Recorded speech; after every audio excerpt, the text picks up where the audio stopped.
우리가 오늘 함께 나눌 말씀은 창세기 3장 8절에서 13절 말씀입니다. 제가 한 절, 또 여러분이 한 절 교독하며 읽겠습니다. 제가 먼저 읽겠습니다. 그 남자와 그 아내는 날이 저물고 바람이 서늘할 때에 주 하나님이 동산을 거니시는 소리를 들었다. 남자와 그 아내는 주 하나님의 낯을 피하여서 동산 나무 사이에 숨었다. 주 하나님이 그 남자를 부르시며 물으셨다. 내가 어디에 있느냐? 그가 대답하였다. 하나님께서 동산을 거니시는 소리를 제가 들었습니다. 저는 벗은 몸인 것이 두려워서 숨었습니다. 하나님이 물으셨다. 내가 벗은 몸이라고 누가 일러주더냐? 내가 너더러 먹지 말라고 한 그 나무의 열매를 내가 먹었느냐? 그 남자는 핑계를 대었다. 하나님께서 저와 함께 살라고 짝지어 주신 여자, 그 여자가 그 나무의 열매를 저에게 주기에 제가 그것을 먹었습니다. 주 하나님이 그 여자에게 물으셨다. 너는 어쩌다가 이런 일을 저질렀느냐? 여자도 핑계를 대었다. 뱀이 저를 꿰어서 먹었습니다. 아멘. 여러분, 요즘 보면 우리 학생들, 청소년들을 보면 확실히 과거 세대보다 평균 신장이 훨씬 많이 높아졌다는 것을 알 수 있습니다. 아무래도 육식을 많이 하게 되고 식습관이 과거보다 많이 바뀌게 되니까 우리 다음 세대들도 키가 무럭무럭 자라게 된 것 같습니다. 그런데요, 그럼에도 불구하고 키에 대한 관심이 줄어들었느냐? 아니요. 오히려 키에 대한 관심은 더 많이 커져 간다는 것을 알 수 있습니다. 자기의 자녀들의 키가 자기보다 크기를 바라는 부모님들 중에는 어떻게까지 하느냐? 요즘 보니까 키 크는 성장 호르몬 주사가 있다고 하더라고요. 그래서 아낌없이 자녀들에게 그 성장 호르몬 주사를 맞히는 부모님들을 볼 수 있습니다. 근데 그 주사가 얼마나 비싼지 아십니까? 1년에 드는 비용이 적게는 1,200만 원, 많게는 3,600만 원까지 이 성장 호르몬 주사가 든다고 합니다. 그래서 매주 맞든지 한 달에 한 번 맞든지 그렇게 결정할 수 있는데 적게는 1,200만 원 1년 동안, 많게는 3,600만 원. 그 얘기를 들으니까 저는 돈을 많이 벌었다라는 그런 생각이 들었습니다. 기껏 3,600만 원 들어도 뭐 1cm, 2cm 크는데 뭐 나는 어마어마하게 컸으니까 나는 이걸 돈으로 한 사람은 한 수억이 되겠다라는 그런 생각이 들었습니다. 그런데요, 호르몬 주사 맞추는 것은 그나마 괜찮은 것 같아요. 심지어 제가 어떤 얘기까지 들었냐면요, 멀쩡한 뼈를 절단한다는 거예요. 그래서 그것을 고정해서 약간 벌려놓습니다. 그러면 어떻게 될까요? 뼈가 메꿔지면서 뼈가 붙어서 자라는데 그게 자르기 전보다 키가 더 커 있겠죠. 이게 너무 잔인한 얘기 아니겠습니까? 이게 정말 사실인지 어떤지 제가 모르겠지만은, 여러분, 이처럼 세상에는 엄청난 비용과 심지어 어마어마한 고통을 치르고서라도 자녀들의 키가 혹은 자신의 키가 자라기를 바란다는 것을 알 수 있습니다. 사람들에게는 그런 열망이 있다는 것이죠. 그래서 제가 지내오면서 살아가면서 가장 많이 받은 질문들 중에 하나가 뭐였을까요? 그죠? 뭐 먹고 다 궁금하셨나 봐요. 바로 튀어나오네요. 도대체 뭘 먹었길래, 좀 화를 내듯이 도대체 뭘 먹었길래 그렇게 컸냐고, 좀 나눠주지 왜 그렇게 혼자 컸냐고, 그런 질문을 정말 많이 받았습니다. 여러분, 제가 뭘 먹고 이렇게 컸을까요? 그래서 제가 콩나물 먹고 컸다고 하면 다 받아 적습니다. 진짜 콩나물이 진짜 키가 크게 하는 줄 알고. 거짓말입니다.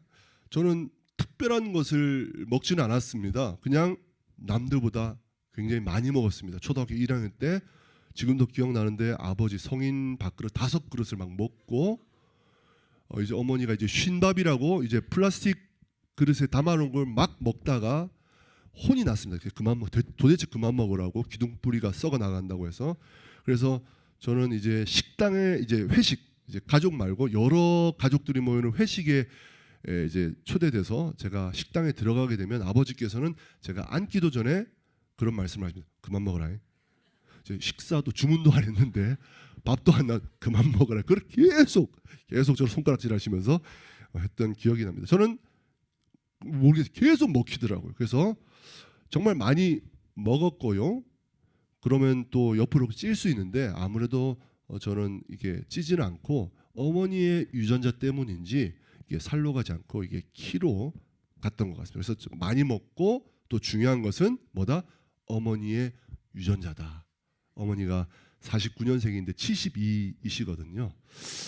그런데요, 이렇게 제가 어떤 특별한 비법이 있는 특별한 비법을 말해주지 않고 유전자다라고 말하면 사람들이 굉장히 이렇게 실망하는 모습을 볼 수 있습니다. 그거는 유전자는 어떻게 바꿀 수가 없는 것이니까 어떤 비법을 알려주기를 원하는데 이처럼 여러분 잘 먹어야 됩니다. 그리고 키 크는 운동, 저는 농구를 제일 좋아했거든요. 점프하고 이런 키 크는 운동을 하고 그렇게 하면 유전자의 그 정해진 한계를 넘어서 조금 더 클 수 있게 되는 것 같습니다. 왜냐하면 제 동생은 키가 83인데 저는 93이거든요. 그래서 동생보다 제가 훨씬 많이 먹었고 또 농구도 더 좋아했기 때문에 유전자의 한계를 넘어서 이렇게 많이 클 수 있었던 것 같습니다. 그러므로 여러분 내가 아직 청소년기다 이제 나이 드신 분도 어쩔 수 없겠지만은 그렇다고 생각이 들면 좀 많이 드시고 또 이렇게 키 크는 좀 점프와 관련된 운동을 많이 하면 키가 클 수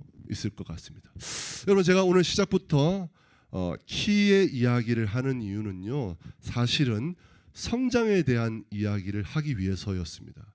여러분 무슨 성장일까요? 여러분 정말 이상하게 들리시겠지만은 저는 죄의 성장에 대해서 이야기를 해 보려고 합니다.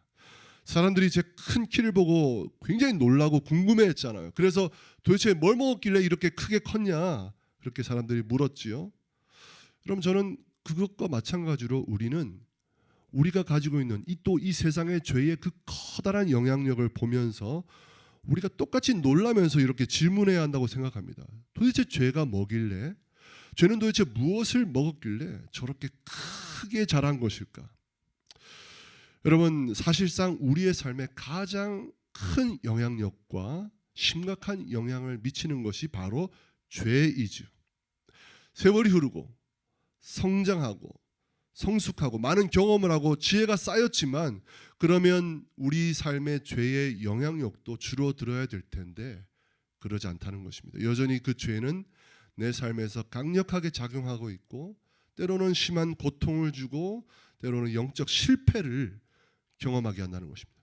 도대체 죄가 뭐길래 죽지도 않고 죄는 살아서 계속해서 내 안에서 자라나고 내 삶에 강력한 힘을 발휘하고 그래서 어떤 때는 내가 힘들 때는 내 삶을 지배해버리는 것일까? 저는 오늘 본문을 통해서 죄는 우리 삶에 어떤 결과를 가져왔는지 그리고 그 죄는 어떻게 자라나는지 어떻게 발전하고 진화하게 되는 것인지 그것을 함께 살펴보려고 합니다. 지난주 본문에서 하나님은 범죄한 인간에게 먼저 찾아오셨지요. 네가 어디에 있느냐라고 말씀을 건네시면서 바로 이 질문 속에는 희미하지만 복음이 담겨 있다고 말씀을 드렸습니다. 죄인에게 언제나 항상 먼저 찾아오시는 하나님은 왜 찾아오신다? 결국 우리를 용서하시는 하나님이시기 때문에 결국 우리와 다시 회복되기를 바라시는 하나님이시기 때문에 하나님은 우리에게 먼저 찾아오신다고 말씀을 드렸습니다. 그래서 하나님은 어떤 하나님? 복음의 하나님. 하나님은 은혜의 하나님이시라는 것입니다. 그런데 바로 이러한 좋으신 하나님 앞에서 죄인인 인간들은 어떻게 반응하고 있냐는 것입니다. 은혜의 하나님 앞에서 인간의 반응은 무엇이었습니까? 가장 먼저 인간은 도망치고 피하고 자신의 몸을 숨겼다는 것이었습니다. 도망쳐서 숨어버린 그 인간에게 하나님이 물으셨죠. 네가 어디에 있느냐? 거기에 인간은 어떻게 대답하고 있습니까? 우리 10절 말씀 함께 읽도록 하겠습니다. 시작. 그가 대답하였다. 하나님께서 동산을 거니시는 소리를 제가 들었습니다. 저는 벗은 몸인 것이 두려워서 숨었습니다. 자신이 숨은 이유를 무엇 때문이라고요? 벗은 몸 때문이라고 핑계를 대고 있습니다. 여러분 사실 바른 답변은 뭐겠습니까? 하나님, 제가 하나님이 먹지 말라고 하신 금지하신 그 열매를 제가 따서 먹어버렸습니다. 그래서 제가 두려워서 숨었습니다. 바로 이 고백이 정직한 고백이죠. 하지만 남자는 벗은 몸 때문이라고 말하고 있다는 것입니다. 변명하고 있는 것이죠. 어떤 의미에서는 거짓말하고 있는 것이죠. 그런데 그 거짓말 속에도, 바로 그 구차한 변명 속에도 아주 중요한 진실이 포함되어 있음을 알 수 있습니다. 지금 남자는 벗은 몸 때문에 어떻다고 말하고 있죠? 두렵다고 말하고 있습니다. 여러분 이상하지 않습니까? 상식적으로 벗은 몸 때문에 어떠해야 되죠? 부끄러워야 되죠. 부끄럽다고 말해야 되죠. 그게 논리적으로 상식적으로 맞죠. 근데 벗은 몸이 두렵다고 말하고 있다는 점입니다. 이게 이상한 부분입니다. 창세기 2장 25절 말씀 함께 읽습니다. 시작. 남자와 그 아내가 둘 다 벌거벗고 있었으나 부끄러워하지 않았다. 선악과를 먹기 전에 벗은 몸은 절대 부끄러울 일이 아니었습니다. 남자와 여자가 벌거벗었지만 서로 부끄럽지 않았고요. 무엇보다 하나님과 대면해서 만나고 교제하는데 그것이 아무런 문제가 되지 않았습니다. 그런데 그 열매를 먹은 직후에 벗은 몸은 수치심을 불러일으켰고 하나님 앞에서는 그 벗은 몸이 두려움의 원인이 되고 있다고 말하고 있다는 것입니다. 왜 그런 것일까요? 범죄하기 전에 사람은 순결했습니다. 그 열매 먹기 전에 사람은 의로운 상태 가운데 있었습니다. 그래서 부끄럽지 않았고 그래서 두렵지 않았던 것입니다. 그런데 범죄하자 말자 사람의 몸이 수치의 이유가 되고 동시에 하나님 앞에서 두려움의 이유가 되고 있다고 말하고 있다는 것입니다. 여러분 이게 무슨 말일까요? 이것은 우리 몸에 어떤 육체의 피부 조직에 이상이 생겼다는 말이 아니라는 것입니다. 즉 여기서 벗은 몸이라는 표현은 문자적 의미가 아니라 상징적으로 보아야 한다는 것입니다. 단순히 옷을 걸치지 않은 육체에 대해서 묘사를 하고 있는 것이 아니라 이 육체와 함께 영혼을 다 포함해서 그들의 존재 전체가 죄로 물들어 버렸다는 것을 말하고 있다는 것입니다. 다시 말씀드려서 벗은 몸은 그냥 육체가 아니라 인간의 의로움과 순결함이 다 벗겨진 상태, 즉 의가 상실된 인간의 상태를 말하고 있는 상징적 표현이라는 것이죠. 죄로 물들어 버려서 이제는 하나님 앞에 도저히 설 수 없는 존재가 되어버렸다. 그게 벗은 몸이 두렵다라는 의미인 것입니다. 여러분 창세기 2장 마지막 부분에 가시면 인간이 열매를 따먹자마자 한 행동이 무엇이었습니까? 무화과 나무 잎을 엮어서 치마를 만들어서 어떻게 했어요? 몸을 가렸습니다. 여러분 많고 많은 나무들 중에서 왜 하필 무화과 나무였을까요? 왜냐하면 무화과 나무의 잎이 모든 나무 잎들 가운데 가장 큰 잎을 가지고 있다고 합니다. 그러니까 당연히 깻잎을 가지고 하면 안 되죠. 예. 우리 제 얼굴보다 큰 무화과 나무 잎을 가지고 엮어서 치마를 만들어야 몸이 가려지는 것이죠. 그러니까 지금 2장의 그 사건을 보면 지금 3장에서 남자와 여자는 커다란 무화과 나무 잎을 한 장도 아니고 여러 장을 엮어서 치마를 만들어서 벗은 몸을 가리고 있다는 것입니다. 벗은 몸을 가리고 있는데도 벗은 몸이 두렵다고 말하고 있는 것입니다. 그러니까 지금 남자는 육체의 벌거벗음을 말하고 있는 게 아니라는 것이죠. 자신의 전 존재가 영혼과 육체가 다 죄로 말미암아서 하나님 앞에 거룩함과 순결함이 다 벗겨진, 그렇게 벌거벗겨진 상태가 되었다는 것을 무의식 중에 자기도 모르는 가운데 실토하고 있는 것입니다. 이처럼 죄로 물들어서 거룩함과 의로움이 사라져버리고 영적으로 벌거벗겨진 그런 몸이 된 인간이 하나님 앞에서 느끼게 되는 감정은 무엇일까요? 그것은 단순히 수치심으로 끝날 수가 없다는 것입니다. 수치심을 넘어서서 죽을 것 같은 공포를 느낄 수밖에 없는 그런 상태, 그런 존재가 되어버린 것입니다. 그것을 이사야 선지자가 이렇게 고백하고 있죠. 이사야서 6장 5절 말씀입니다. 함께 읽겠습니다. 시작. 내가 말하되 하루다 나여 망하게 되었도다. 나는 입술이 부정한 사람이요 나는 입술이 부정한 백성 중에 거주하면서 만군의 여호와이신 왕을 배웠음이로다. 하였더라. 이사야 선지자입니다. 누구보다 거룩한 삶을, 경건한 삶을 살았던 이사야 선지자도 하나님의 임재 앞에서는 화로다, 나는 망하게 되었도다. 이스라엘 백성들이 시내산에서 하나님의 임재가 구름 가운데 직접 나타나신 것도 아니고 구름 가운데 천둥 번개를 치면서 구름 속에서 임재가 나타났는데도 불구하고 이스라엘 백성들은 저 산들이 우리 위에 덮치게 해달라고, 차라리 그렇게 덮쳐서 죽는 게 낫지 하나님의 임재 앞에서는 너무 두려워서 설 수 없습니다라고 고백한 것을 보게 됩니다. 그러므로 우리는 여기서 다시 한번 2장으로 돌아가서 짚어보아야 됩니다. 창세기 2장 17절에 가면 하나님께서 너희가 그 나무 열매를 먹으면 차차 죽게 될 것이다 라고 말했습니까? 아니면 그 열매를 먹는 그날에 반드시 죽는다라고 말씀하셨습니까? 즉각적으로 죽는다고 말씀하신 것을 보게 됩니다. 그런데 열매를 먹는 즉시 죽음이 즉각 임한다고 말씀하셨는데 오늘 3장을 보면 어떻습니까? 인간이 바로 죽거나 바로 멸망이 찾아왔습니까? 그렇지 않다는 것입니다. 결국 우리는 이런 생각이 들 수 있죠. 뱀의 말이 맞았네. 너희가 그것을 먹어도 결코 안 죽을 거야 라고 말했는데 결국 뱀의 말이 맞은 거 아니냐. 우리는 이렇게 생각할 수 있다는 것입니다. 하지만 결코 그렇지 않습니다. 정말 하나님께서 말씀하신 대로 열매를 먹은 즉시 인간에게 죽음이 찾아왔다는 것입니다. 에베소서 2장 1절 말씀 함께 읽겠습니다. 에베소서 2장 1절 말씀 제가 여러분께 읽어드리겠습니다. 에베소서 2장 1절 말씀, 여러분도 전에는 허물과 죄로 어떤 사람들? 죽었던 사람들입니다. 어떻게 죽었다고요? 허물과 죄, 똑같은 말입니다. 허물과 죄는 똑같은 말. 허물과 죄로 죽었던 사람들이라고 말하고 있습니다. 성경은 뭐라 말하느냐? 인간이 범죄해서 죄로 물들어 있는 상태, 그 자체가 바로 죽은 것이라고 정의를 내리고 있다는 것입니다. 죄로 물든 것은 죽음이라는 것이죠. 여러분, 죄를 영어로 하면요, 뭐죠? sin, sin입니다. 이게 세 글자로 되어 있는데요. 근데 그 세 글자 중에 가장 가운데 있는 글자가 뭐죠? I입니다. 영어로 I는 누구를 뜻하죠?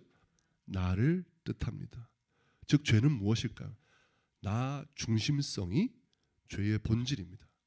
죄는 우리를 어떻게 만들어 놓았느냐? 자기 중심적인 존재, 즉 이기적인 존재로 만들어 놓고 있다는 것입니다. 그렇기 때문에 우리는 죽음에 대해서도 어떻게 생각할까요? 나 중심으로 생각한다는 것입니다. 그러니까 내 생명이 끝나는 것, 내 존재가 끝나는 것이 죽음이라고 생각한다는 것입니다. 아니요, 그것은 우리의 착각입니다. 죽음을 나 중심이 아니라 누구 중심으로? 하나님 중심으로 생각해야 한다는 것입니다.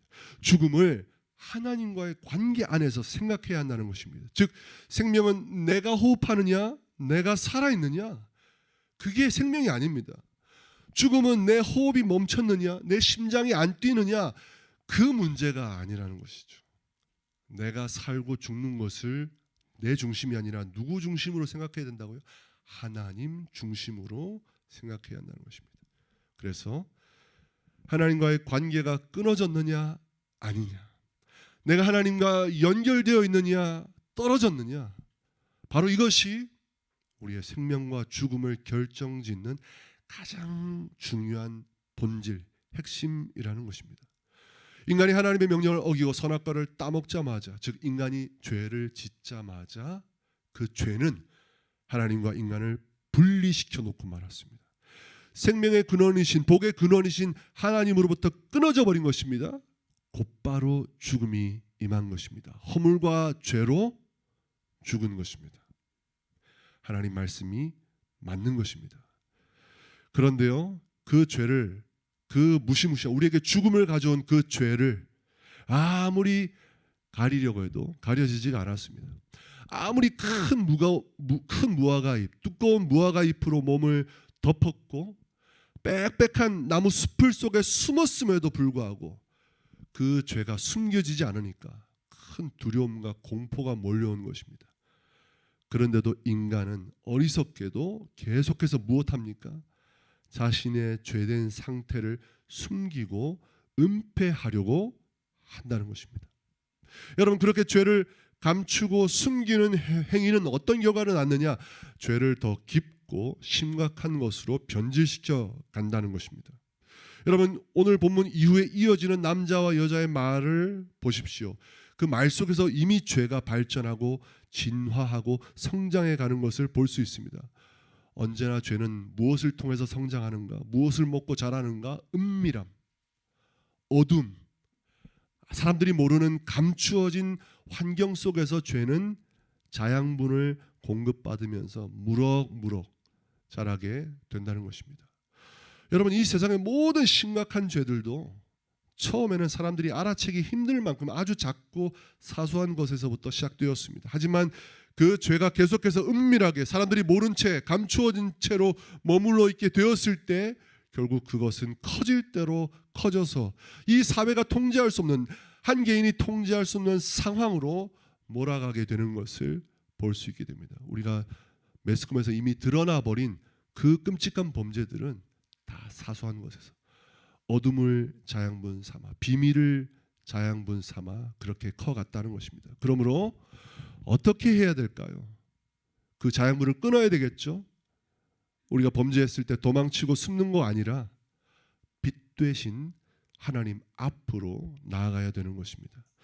내 안에 있는 죄의 문제를 고개 돌릴 것이 아니라 정직하게 직면하고 그 죄를 가지고 하나님 앞에 나아가 그분의 발 앞에 내려놓아야 되는 것입니다.